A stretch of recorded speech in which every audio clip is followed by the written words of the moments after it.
Morning all of you. आप सभी का बीएससी फर्स्ट ईयर की केमिस्ट्री क्लास में स्वागत है।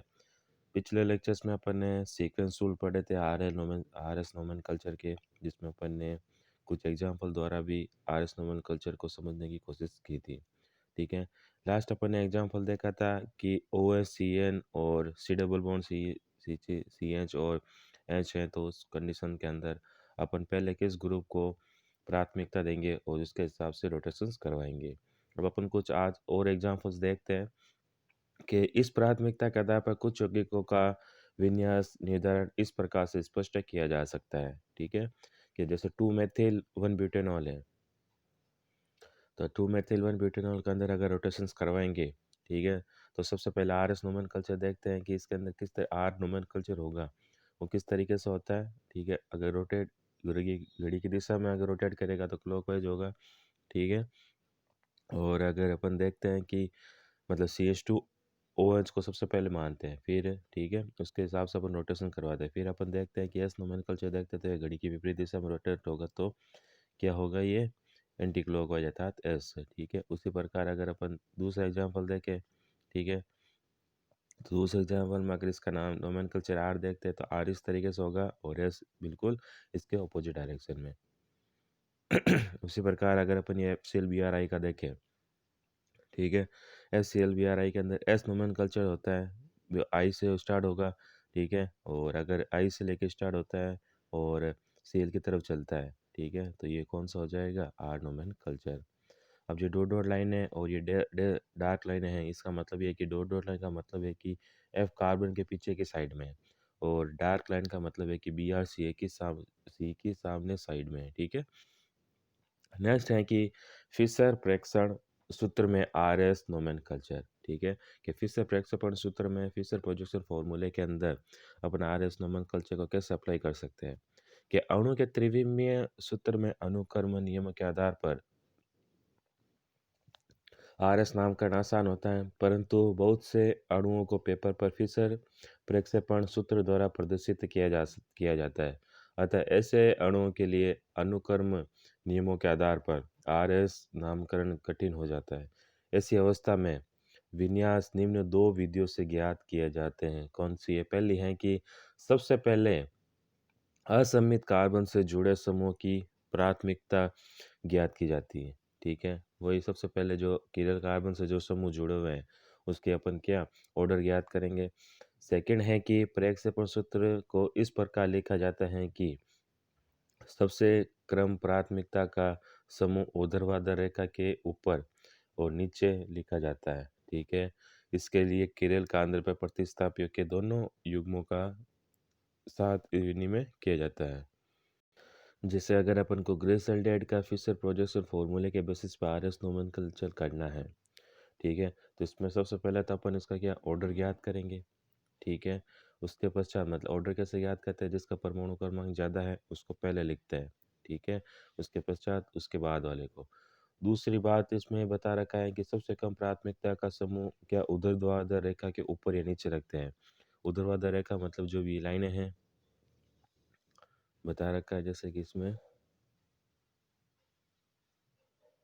ये ऊर्ध्वाधर रेखा के ऊपर और नीचे रखेंगे सबसे कम वाले को। ठीक है, उसके पश्चात ये है कि इसके लिए किरेल केंद्र पर प्रतिस्थापक के दोनों युग्मों का स्थान विनिमय कहता है। मतलब पहले नाम लिखेंगे फिर उसका अपन क्या इसकी पोजीशंस को इंटरचेंज करते हैं। ठीक है, जैसे ग्लिसरॉल्डेट का फॉर्मूले का एग्जांपल लेके अपन समझते हैं इसको।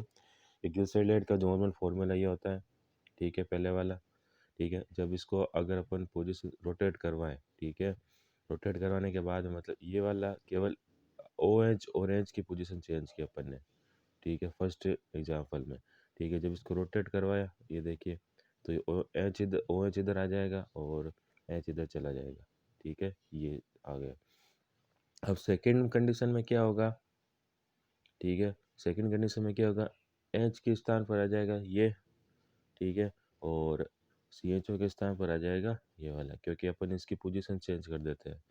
ये अपन ने पोजीशन चेंज कर दी। अब देखिए सबसे ज़्यादा जो एटॉमिक नंबर वाला कौन सा है यहाँ पर, ऑक्सीजन है।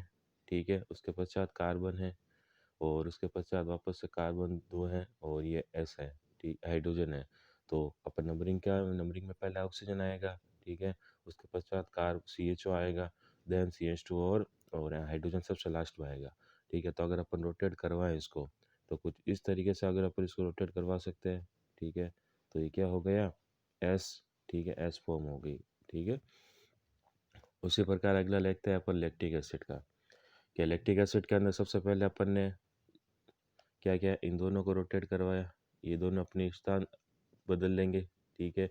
फिर क्या करते हैं, ये जो है ये अब ये भी अपने स्थान एक दूसरे से इंटरचेंज कर लेते हैं, ये CH3 यहाँ आ जाएगा, H यहाँ आ जाएगा, ठीक है। हो गया। अब अपन अगर इसका ना एटॉमिक वेट के हिसाब से अगर इसको अरेंज करके रोटेट करवाएं, ठीक है, तो सबसे पहले ऑक्सीजन आता है, ठीक है, उसके हिसाब से रोटेट करवाएं। और अगर ऐसे देखें तो घड़ी की दिशा में रोटेट करता है ये, तो क्या हो गया, R नोमेनकल्चर, ठीक है। मतलब O के बाद में यहाँ H है और यहाँ C है, और इसके यहाँ CH है और यहाँ CO है, तो ये इसका वेट ज़्यादा हुआ, ठीक है। तो ये इस तरीके से रोटेट करेगा। नेक्स्ट देखते हैं टार्ट्रिक एसिड का। टार्ट्रिक एसिड के अंदर देखिए 2 CH है, एक 2 OH है और 2H है, ठीक है। अगर अपन इसको अरेंज करें ये, ठीक है, तो इस तरीके से अरेंज होगा। अब इस कंडीशन के अंदर इसका फॉर्मूला कैसे अपन लिख सकते हैं, RS, कि यदि कम प्राथमिकता वाला समूह क्षैतिज पर हो, ठीक है, अर्थात प्रेक्षण की दिशा में हो, तो विन्यास ज्ञात करना आसान होता है। सबसे पहले क्या, RS नामकरण नियम के आधार पर विन्यास निर्धारित कर लेते हैं। ये प्राप्त विन्यास फंक्श क्या विन्यास होता है तथा वास्तविक विन्यास इसके विपरीत होता है। यह विधि उन यौगिकों के लिए काफ़ी उपयोगी है जिसमें एक से अधिक किरल कार्बन उपस्थित होते हैं। मतलब अगर एक से ज़्यादा अगर किरल कार्बन असमित कार्बन मौजूद है फिशर प्रेक्षण में, तो उस कंडीशन के अंदर अपन इस विधि के द्वारा क्या करते हैं, नोमेनकल्चर ज्ञात करते हैं, ठीक है। कि यदि कम प्राथमिकता वाला समूह का हो, क्षैतिज पर हो, ठीक है, क्षैतिज रेखा पर उपस्थित है, अर्थात प्रेक्षण की दिशा में हो, तो विन्यास ज्ञात करना आसान होता है। सबसे पहले क्या करेंगे, RS नियम के आधार पर अपन विन्यास निर्धारित कर लेंगे, ठीक है। ये प्राप्त विन्यास तथा वास्तविक विन्यास इसके विपरीत होता है, ठीक है। यह विधि उन यौगिकों के लिए काफ़ी उपयोगी है जिसमें एक से ज़्यादा किरल कार्बन होते हैं। जैसे कि अपन एक एग्जांपल लेके देखते हैं। सबसे पहले ऑक्सीजन आएगा, फिर COH समूह आएगा, ठीक है, फिर आएगा CH3 और देन H। अब इस कंडीशन में अगर अपन नाम कल्चर देखें इसका, तो अगर अपन नियमों के हिसाब से चले तो ये तो है S, क्योंकि घड़ी के विपरीत दिशा में रोटेट कर रहा है, ठीक है। और ये है क्या, R, क्योंकि घड़ी की दिशा में रोटेट कर रहा है, ठीक है। आभासी तो है S और ये आभासी R, लेकिन एक्चुअल में अगर अपन इनका विन्यास फाइंड आउट करें तो ये इसके विपरीत होते हैं, ठीक है। RS नोमेनकल्चर के नियमों से क्या विपरीत होते हैं, वास्तविक में ये R होता है, ठीक है, और ये वाला S होता है, ठीक है। नेक्स्ट देखते हैं। जैसे कि यहाँ पर दे रखा है 2 किरल कार्बन का अपन एक साथ लेते हैं, 2 किरल कार्बन का अपन एक साथ, जैसे कि कैसे, यहाँ पर भी एक किरल कार्बन है, ये भी एक किरल कार्बन है, तो पहले अपन इसका निकालते हैं, दूसरा इसके बाद इसका निकालते हैं। जब इसका पहले वाले का सेकंड नंबर का किरल कार्बन का जब अपन निकालें, ठीक है, तो इसको अगर अलग करके लिखे तो यहाँ पर क्या है, CH3 है, यहाँ OH है, यहाँ H है और यहाँ CH3 है, ठीक है। तो अपन इसको देखते हैं, निकाल के फाइंड आउट करके देखें तो कुछ इस तरीके से इसका अरेंजमेंट होगा। अगर अपन इसको रिमेन करें तो ये तो हो गया S। सेकंड वाला भी सेकंड वाला देखें तो सेकंड वाला भी ब्रोमीन सबसे ज़्यादा है, तो ये भी S, ठीक है, S हो जाएगा। तो आभासी तो SS है, लेकिन एक्चुअल में क्या होता है, ये RR होता है। उसी प्रकार अगर इसका रिवर्स देखें, ठीक है, OH सबसे ज़्यादा है, OH से अगर अपन रोटेट करें CH3 की तरफ तो क्या होता है, ठीक है, 2R और 3R। मतलब 2 नंबर कार्बन क्या है, R है, और 3 नंबर कार्बन भी क्या है, घड़ी की दिशा में घूम रहा है तो R है, लेकिन वास्तविक में क्या होता है, S होता है। मतलब RS नोमेनकल्चर अगर अपन फ्रैक्शन सूत्र में लिखते हैं जिसमें अगर एक से ज़्यादा असमित कार्बन हो, तो जो फॉर्मूला अपन देखने को मिलता है वो तो होता है आभासी, ठीक है। अगर अपन नियम निकाल कर कोई अगर नोमेनकल्चर कर दे तो वो आभासी होगा, वास्तव में जो अपन फाइंड आउट करते हैं उसका एकदम रिवर्स होता है। जैसे अपन इसमें देख लेते हैं कि इसमें देखने पे तो पता चल रहा है कि ये क्या है, जैसे इसकी बात करते हैं, देखने पे तो पता चल रहा है कि भाई BR से रोटेट करते हुए CH3 की तरफ जा रहा है, ठीक है। मतलब क्या है, ये घड़ी की दिशा में घूम रहा है, ठीक है। लेकिन एक्चुअल में जब इसको अपन फाइंड आउट करते हैं तो ये क्या है, 3R की जगह क्या होता है, 3S होता है, ठीक है। उसी प्रकार दूसरा एग्जाम्पल देख सकते हैं इसके, ठीक है, कि जब टार्ट्रिक एसिड है, टार्ट्रिक एसिड में 3 नंबर कार्बन के देखते हैं कि ये क्या होता है, घड़ी के विपरीत दिशा में रोटेट हो रहा है, देखिए, आभासी रूप से देखें ये इस तरफ रोटेट कराएगा, ठीक है, तो क्या होगा एस। और ये भी अगर है तो घड़ी की क्या है विपरीत दिशा में घूम रहा है, ठीक है, तो ये भी क्या हो गया एस। लेकिन वास्तव में क्या होते हैं, दोनों ही आर होते हैं। उसी प्रकार अगर अपन सेकेंड एग्जाम्पल की बात करें,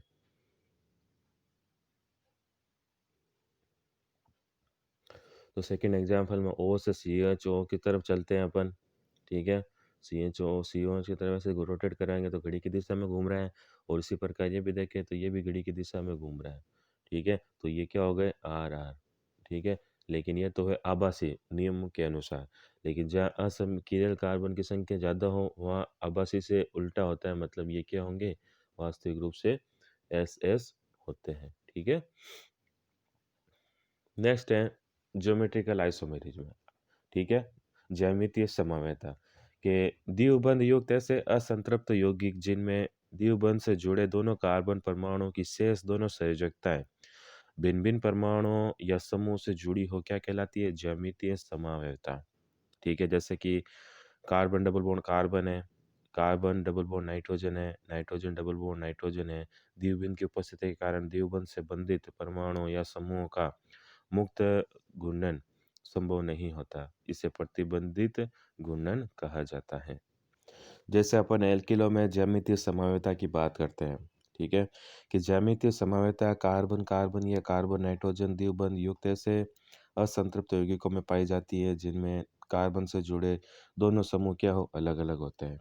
ऐसे समन्वयी जिनके संरचना सूत्र तो समान होते हैं परंतु बॉन्ड के चारों ओर परमाणु या समूह की व्यवस्थाएं क्या होती हैं, भिन्न भिन्न होती है, उन्हें क्या कहते हैं अपन ज्यामितीय समन्वयता, ठीक है। संरचना सूत्र समान हो परंतु बॉन्ड के चारों ओर परमाणुओं की संख्या क्या हो व्यवस्थित भिन्न भिन्न हो, ठीक है। फॉर्मूला दिखने में सेम है लेकिन उनके सब्स्टिट्यूएंट की जो अरेंजमेंट होती है वो क्या होती है अलग अलग होती है, इसलिए इसको अपन क्या कहते हैं ज्यामितीय समन्वयता, ज्योमेट्रिकल आइसोमेरिज्म। जैसे यौगिकों में द्विबंध का होना, ठीक है, कि जब एक यौगिक में एक द्विबंध आ जाता है तो उसका अक्स घूर्णन संभव नहीं होता, मतलब डबल बॉन्ड आने से वो बॉन्ड स्ट्रांग होगा तो उसका रोटेशन कराना पॉसिबल नहीं है। एक बंध वाले यौगिकों में तो फ्री रोटेशन के कारण एक संरूपण सुगमता से दूसरे संरूपण में परिवर्तित हो जाता है, मतलब जिसमें सिंगल बॉन्ड होता है वो तो कन्वर्ट हो जाएगा, मतलब एक फॉर्म दूसरे फॉर्म के अंदर इजीली चेंज हो जाती है, एक रूप दूसरे रूप में आसानी से परिवर्तित हो जाता है। लेकिन किंतु जब द्विबंध आ जाए तो मुक्त घूर्णन पॉसिबल नहीं होता है क्योंकि डबल बॉन्डेड क्या होता है स्ट्रांग होता है। इसे अपन क्या कहते हैं रेस्ट्रिक्टेड रोटेशन कहते हैं, ठीक है। जिस कंडीशन में डबल बॉन्ड आ जाता है, मतलब जिस मॉलिक्यूल का डबल बॉन्ड आ गया तो फिर रोटेशन पॉसिबल नहीं होता है, उसको अपन क्या कहते हैं रेस्ट्रिक्टेड रोटेशन, मतलब प्रतिबंधित घूर्णन। इसके परिणाम स्वरूप दो सापेक्ष संरचनाएं या विन्यास संभव हो जाते हैं, ठीक है। जब रोटेशन नहीं होगा, ठीक है, तो उस कंडीशन में क्या होता है दो ऐसी संरचनाएं होती हैं बन जाती है जो एक दूसरे से सिमिलर होती है, जिन्हें अपन क्या कहते हैं ज्यामितीय समन्वय कहते हैं, ठीक है। परिणाम स्वरूप दोनों सापेक्ष संरचनाएं विन्यास संभव हो जाते हैं जिन्हें अपन ज्यामितीय समन्वय कहते हैं, तथा वह परिघटना क्या कहलाती है ज्यामितीय समन्वयता। जैसे डायग्राम लेकर समझा रखा है कि सपोज ये दो एक जैसे ग्रुप है, ठीक है, और ये एक एक में सिंगल बॉन्डेड है एक में डबल बॉन्डेड है, ठीक है। जब रोटेशन करा तो रोटेशन रेस्ट्रिक्टेड हो जाता है तो स्ट्रक्चर क्या सिमिलर दिखना लगती है।